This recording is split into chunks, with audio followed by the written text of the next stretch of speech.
Hello hi നമസ്കാരം. ഇതൊരു disappointment രേഖപ്പെടുത്താൻ വേണ്ടിയിട്ടുള്ള വീഡിയോ ആണ്. ഡിസപ്പോയിൻമെൻറ്റ് എന്ന് പറയുമ്പോൾ എന്തിത് എന്ന് തോന്നി. അതിൻ്റെ അർത്ഥം ഈ സിനിമ ഭയങ്കര മോശമായിരിക്കുമെന്നോ അല്ലെങ്കിൽ ഈ സിനിമ ഇറങ്ങരുതെന്നോ എന്ന് പറയുന്ന പോലത്തെ ആക്രമിക്കൽ പരിപാടിയൊന്നുമല്ല. പക്ഷേ കടുത്ത നിരാശ തോന്നുന്ന ഒരു സിനിമയുടെ ടീസറിനെ കുറിച്ചിട്ടാണ്. ടീസർ റിയാക്ഷനായിട്ട് നമ്മൾ ചെയ്താൽ നമ്മുടെ ഈ മലയാളത്തിലുള്ളൊരു പ്രത്യേകത, ഹിന്ദിയിലും തമിഴിലൊന്നും പൊതുവേ ഞാനങ്ങനെ കണ്ടിട്ടില്ല. പക്ഷേ മലയാളത്തിൽ നമ്മളൊരു ടീസറോ ട്രെയിലറൊക്കെ റിയാക്ട് ചെയ്തിട്ട് അതിനെക്കുറിച്ച് വലിയ അഭിപ്രായം ഇല്ലെന്ന് പറഞ്ഞു കഴിഞ്ഞാൽ ചിലപ്പോൾ കോപ്പിറൈറ്റ് സ്ട്രൈക്കൊക്കെ വരാൻ സാധ്യതയുണ്ട്. അതുകൊണ്ട് തൽക്കാലം നമ്മൾ ടീസർ റിയാക്ട് ചെയ്യുന്നില്ല. നിങ്ങൾക്ക് ചെക്ക് ചെയ്ത് നോക്കാവുന്നതാണ്. ഞാൻ ലിങ്ക് ഡിസ്ക്രിപ്ഷനിൽ കൊടുക്കാം. നമ്മുടെ ആ പ്രകാശ് വർമ്മ സാറ് ജോർജ് സാറായിട്ട് ഒരു വരവുണ്ടായിരുന്നു. എന്തായിരുന്നു പരിപാടി! പക്ഷേ ആ ജോർജ് സാറ് നിന്ന് കോമഡി ആവുന്ന പോലത്തെ ഒരു കാഴ്ച, അദ്ദേഹത്തിൻ്റെ ഡയലോഗ് ഡെലിവറി കേൾക്കുമ്പോൾ എന്തിങ്ങനെ എന്നൊക്കെ തോന്നിപ്പോകുന്നൊരു അനുഭവമായിരുന്നു ലോ ആൻഡ് ഓർഡർ എന്ന് പറയുന്ന ഇറങ്ങാൻ പോകുന്ന സിനിമയുടെ ടീസർ കണ്ടപ്പോൾ ഫീൽ ചെയ്തത്. രഞ്ജിത്താണ് ഈ സിനിമ സംവിധാനം ചെയ്യുന്നത്.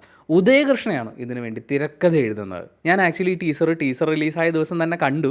പക്ഷേ ഇങ്ങനെ ഒരു പോസിറ്റീവ് അല്ലാത്ത റെസ്പോൺസ് ആണ് എന്നുള്ളത് കൊണ്ട് വീഡിയോ ചെയ്യേണ്ട എന്ന് വിചാരിച്ച കാര്യം, സ്ട്രൈക്ക് വരുന്നത് നമ്മൾ എന്തിനാണ് ആവശ്യമില്ല അതൊരു പണി വാങ്ങിച്ചു വെക്കുന്നത്.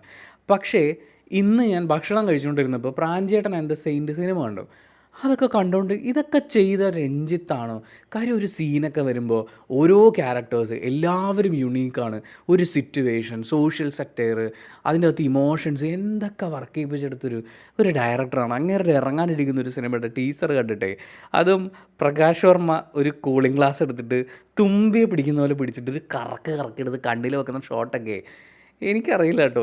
ഇത് ഷൂട്ട് ചെയ്ത് കഴിഞ്ഞിട്ട് പ്രകാശ് വർമ്മ ആഡ് ഫിലിംസൊക്കെ ചെയ്യുന്നതാണല്ലോ. ഇപ്പം ലാലേട്ടനെ വെച്ച് ലാസ്റ്റ് വന്നിട്ടുള്ള ഒരു ആഡ് ഫിലിം എന്നൊക്കെ പറഞ്ഞാൽ ഭയങ്കര രസമുള്ളതാണ്. ഒരു ഫെമിനിൻ ടച്ചിൽ ലാലേട്ടനൊക്കെ കൊണ്ടുവന്ന് എന്തൊരു രസമായിട്ട് അത് ചെയ്ത് വെച്ചേക്കുന്നത്. ആ പുള്ളി ഈ ഷോട്ട് പറഞ്ഞു കൊടുത്തിട്ട് ഇതിങ്ങനെ അഭിനയിച്ചിട്ട് ആ ഷോട്ട് ഇതിൻ്റെ പ്രിവ്യൂ മോണിറ്ററിൽ കണ്ടു കഴിഞ്ഞപ്പോൾ അങ്ങേർക്ക് ഇക്കിളിയായിട്ടുണ്ടാവില്ലേ എന്ന് എനിക്ക് തോന്നിപ്പോയി. അത്രയും രസമുള്ളൊരു ഷോട്ട്. എന്ത് നിങ്ങളതിൽ ഉദ്ദേശിക്കുന്നത്, എന്ത് ക്ലാസിക് ടച്ചാണ് നിങ്ങളതിൽ കൊണ്ടുവരാൻ ശ്രമിക്കുന്നതെന്ന് എനിക്ക് മനസ്സിലായിട്ടില്ല. ആകെ മൊത്തത്തിൽ ആ ടീസർ ഒരു പരാജയം ഫീലാണ് എന്നിൽ ഉണ്ടാക്കിയത്. അതിൻ്റെ വിഷ്വൽസ് ആണെങ്കിലും അതിലെ ഡയലോഗ് ഡെലിവറി ആണെങ്കിലും മ്യൂസിക് ആണെങ്കിലും ഒന്നും. നമ്മുടെ ഡോൺ മാക്സ് എഡിറ്റ് ചെയ്തിട്ടുള്ള ട്രെയിലറാണ്. ഡോൺ മാക്സ് എന്നൊക്കെ പറഞ്ഞാൽ നമ്മൾ ഈ സിനിമ കണ്ട് അതിൻ്റെ ഒരു എഡിറ്റിംഗ് അല്ലെങ്കിൽ അതിലൊരു ടെക്നിക്കൽ സൈഡ് എന്നൊക്കെ പറഞ്ഞ് ചിന്തിച്ചു തുടങ്ങുന്ന സമയത്ത് അതിലും മേലുള്ള സാധനങ്ങൾ കാണിച്ച് നമ്മളെ ഞെട്ടിച്ചിട്ടുള്ളൊരു മനുഷ്യനാണ്. അങ്ങേര് എഡിറ്റ് ചെയ്തത് ഇങ്ങനെ ഫീൽ ചെയ്യുക എന്ന് പറഞ്ഞു കഴിഞ്ഞാൽ ആരും പറഞ്ഞിട്ട് കാര്യമില്ല. ഈ വീഡിയോ ഞാൻ ചെയ്യുന്നതിൻ്റെ ഉദ്ദേശം പോലും ഇനിയൊരു ട്രെയിലർ നിങ്ങൾ ഇറക്കുമ്പോൾ, അടുത്ത അപ്ഡേറ്റ് ഇറക്കുമ്പോൾ കുറച്ചും കൂടി ഒരു ആവേശം ഉണ്ടാക്കാൻ വേണ്ടിയിട്ട് ചെയ്യണം. സത്യം പറയട്ടെ, ബുക്ക് മൈ ഷോയിൽ എല്ലാ ആഴ്ചയും റിലീസാവുന്ന സിനിമകളുടെ എല്ലാ ട്രെയിലറും ഞാനിരുന്ന് കാണും. എന്നിട്ട് ഈ ആഴ്ച റിലീസാവുന്ന സിനിമകൾ എന്ന് പറഞ്ഞിട്ട് പ്രതീക്ഷ തോന്നുന്ന സിനിമകളെക്കുറിച്ച്, അത് ഭാഷാഭേദമന്യേ ഇന്ത്യയിലുള്ള മുഴുവൻ ട്രെയിലേഴ്സും ബുക്ക് മൈ ഷോയിൽ ലിസ്റ്റ് ചെയ്യുന്ന എല്ലാത്തിൻ്റെയും ട്രെയിലേഴ്സ് ഇരുന്ന് കാണും. അങ്ങനെ കാണുമ്പോൾ ഈ ഭോജ്പുരി നിന്നും ആസാമീസ് എന്നൊക്കെ വരുന്ന ചില സിനിമകളുണ്ട്. എന്ന് വെച്ചാൽ അവിടെ നിന്നൊക്കെ നല്ല സിനിമകളുണ്ടായിട്ടുണ്ട്. പക്ഷേ അവിടെ നിന്ന് വരുന്ന എന്തിനോ വേണ്ടി തിളയ്ക്കുന്ന സാമ്പാർ, മറ്റേ ആൻഡ്രോയിഡ് ഫോണിൽ ഷൂട്ട് ചെയ്തു എന്ന് തോന്നിപ്പിക്കുന്ന പോലത്തെ അങ്ങനത്തെ ഒരു സാധനമായിട്ടാണ് എനിക്കിത് ഫീൽ ചെയ്തത്. അല്ലെങ്കിൽ ആ ട്രെയിലർ കാണുമ്പോഴുള്ള ഫീലാണ് ഇത് കാണുമ്പോൾ ഉണ്ടാകുന്നത്. നിങ്ങളിതിൻ്റെ അഭിനേതാക്കളുടെ ലിസ്റ്റ് നോക്കിക്കഴിഞ്ഞാൽ ഇപ്പം പ്രകാശ് വർമ്മ മാത്രമാണ് അവർ യൂട്യൂബിലെ ആ ടൈറ്റിലിൽ വെച്ചിട്ടുള്ളത്. പക്ഷേ ഇതിൽ ആരൊക്കെ ഉണ്ട് താരങ്ങൾ എന്ന് ചോദിച്ചു കഴിഞ്ഞാൽ അവരൊരു ആർട്ടിസ്റ്റ് ലിസ്റ്റ് തന്നെ യൂട്യൂബിൻ്റെ ഡിസ്ക്രിപ്ഷനിൽ കൊടുത്തിട്ടുണ്ട്. ഫസ്റ്റ് പേര് മമ്മൂട്ടി. അദ്ദേഹത്തിൻ്റെ കാരിക്കാമുറി ഷൺമുഖൻ തിരിച്ചു വരുന്നു എന്നൊക്കെ പറഞ്ഞാൽ അത് ഈ സിനിമയാണോ എന്നെനിക്ക് അറിയില്ല കേട്ടോ. പക്ഷേ അങ്ങനെ വല്ലതൊക്കെ ആണെങ്കിൽ കാരിക്കാമുറി ഷൺമുഖൻ്റെ അവസ്ഥ എന്നാണ് പറയാനുള്ളത്. ബ്ലാക്ക് എന്ന് പറയുന്ന സിനിമ അന്ന് ഒരു കൊമേഴ്ഷ്യൽ ഹിറ്റായിരുന്നു എന്ന് എനിക്ക് ഓർമ്മയില്ല. പക്ഷേ അന്ന് ഇതൊരു ഭയങ്കര പടമായിരുന്നുള്ളൂ. എനിക്കിപ്പോഴും ആ സിനിമ കാണുമ്പോൾ അതിൽ ആ ക്യാരക്ടറൈസേഷൻ എന്നൊക്കെ പറഞ്ഞു കഴിഞ്ഞാൽ ആൾ ഈ ആവശ്യത്തിൽ കൂടുതൽ ഡയലോഗ് ഇങ്ങനെ വളഞ്ഞൂറ്റി പറയുന്ന പരിപാടിയൊക്കെ ഉണ്ട്. പഞ്ചാക്കാൻ വേണ്ടിയിട്ട് കുറച്ച് സാധനങ്ങളുണ്ടെങ്കിലും ദാറ്റ് വാസ് ഒരു ഭയങ്കര ഡിഫറെൻ്റ് ആയിട്ടുള്ള ഒരു ഫീലാണ്. നമുക്കത് അങ്ങനെ ചെയ്തിട്ടുള്ളതാണ്. ആ ക്യാരക്ടർ വല്ലത് പാട് ഇതെങ്കിലേ. അത് കൂടാണ്ട് പ്രകാശ് വർമ്മയുണ്ട്, അഭിരാമിയുണ്ട്, ശങ്കർ രാമകൃഷ്ണനുണ്ട്, Joy Mathew, Suresh Krishna, V K Prakash, Bobby Kurian.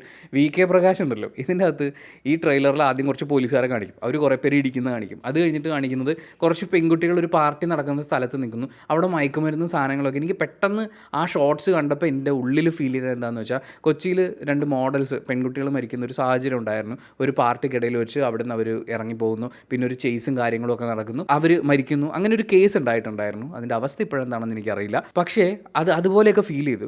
And ആ വിഷ്വലൈസേഷൻ എന്നൊക്കെ പറഞ്ഞാൽ ഏത് കാലത്ത് ഈ പാർട്ടി മയക്കുമരുന്ന് എന്നൊക്കെ പറഞ്ഞാൽ ഏത് കാലത്ത് കാണിക്കുന്ന അത് തന്നെ വീണ്ടും നമ്മൾ കാണുന്നു. ആ മയക്കുമരുന്ന് സാധനങ്ങൾ കഴിഞ്ഞിട്ട് വി കെ പ്രകാശ് മറ്റേ കോട്ടൊക്കെ ഇങ്ങനെ ബാക്കോട്ടൊക്കെ ഇട്ട് ഈ ആകാശത്തേക്ക് നോക്കിയിട്ട് യമൻ ഹോളി സോൾ എന്നൊക്കെ പറയുന്നുണ്ടായിരുന്നു.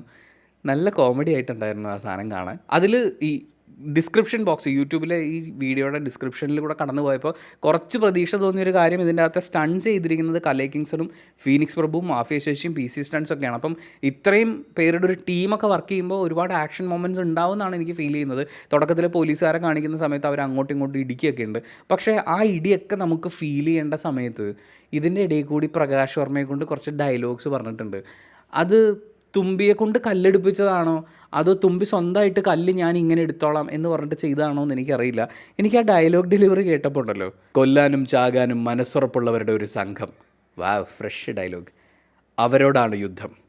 ചോര വീഴ്ത്താതെ ചോര കൊടുക്കാതെ തീർക്കാൻ പറ്റും എന്നുറപ്പില്ലാത്ത കളി എന്ന് വെച്ചാൽ കൊല്ലാനും ചാകാനും മടിയില്ലാത്ത കുറച്ച് ആൾക്കാർ, അവരുടെ എതിരെയാണ് നമ്മൾ പോരാടുന്നത്. ചിലപ്പോൾ നമ്മളും തട്ടിപ്പോവും, അല്ലെങ്കിൽ നമ്മൾ ആരെങ്കിലും കൊല്ലേണ്ടി വരും. അല്ലാതെ വേറെ ഓപ്ഷൻ ഇല്ലാത്ത പോലത്തെ ഒരു കേസാണ്.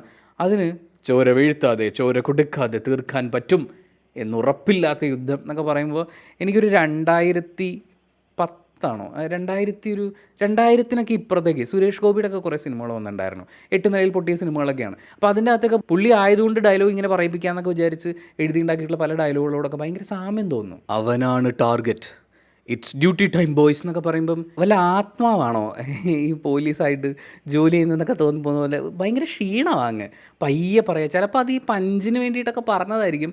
പക്ഷേ ജോർജ് സാർ അവിടെ നിൽക്കുമ്പോഴേ ആ നിപ്പും നടപ്പും ഭാവവും ചിരിയും ഒക്കെ നമ്മളെ ഇങ്ങനെ നമ്മുടെ ഉള്ളിൽ വെച്ചിട്ട് ഇതിൽ കാണുമ്പോൾ ചിലപ്പോൾ പറയാൻ പറ്റില്ല കേട്ടോ. ഇത് മിക്സ് ചെയ്ത് നമ്മളെ കാണിച്ചതിൻ്റെ ആയിരിക്കും. ഈ ടീസർ ഇങ്ങനെ അവതരിപ്പിച്ച് ചിലപ്പോൾ അവർ ഹൈപ്പ് കുറച്ചേക്കാം എന്ന് വിചാരിച്ച് ചെയ്തതായിരിക്കും.